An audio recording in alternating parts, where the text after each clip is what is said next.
Katatapos lang namin mag-tour sa Nami Island.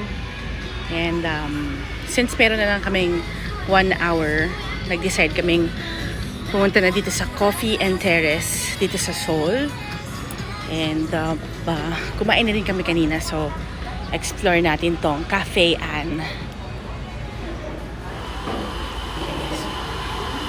Si Mami.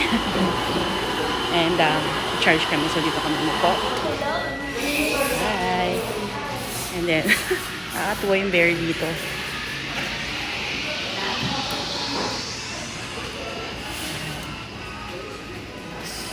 Ang dami ring mga tourist.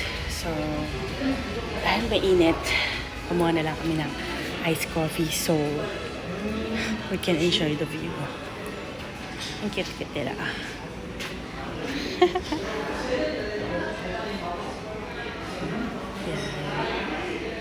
And here are some of their cakes, but we're too full, so hindi na kailangan. Just enjoy the view. And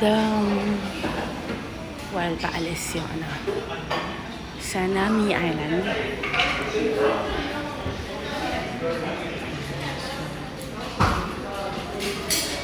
Ito yung mga nila. May English sila, so the usual.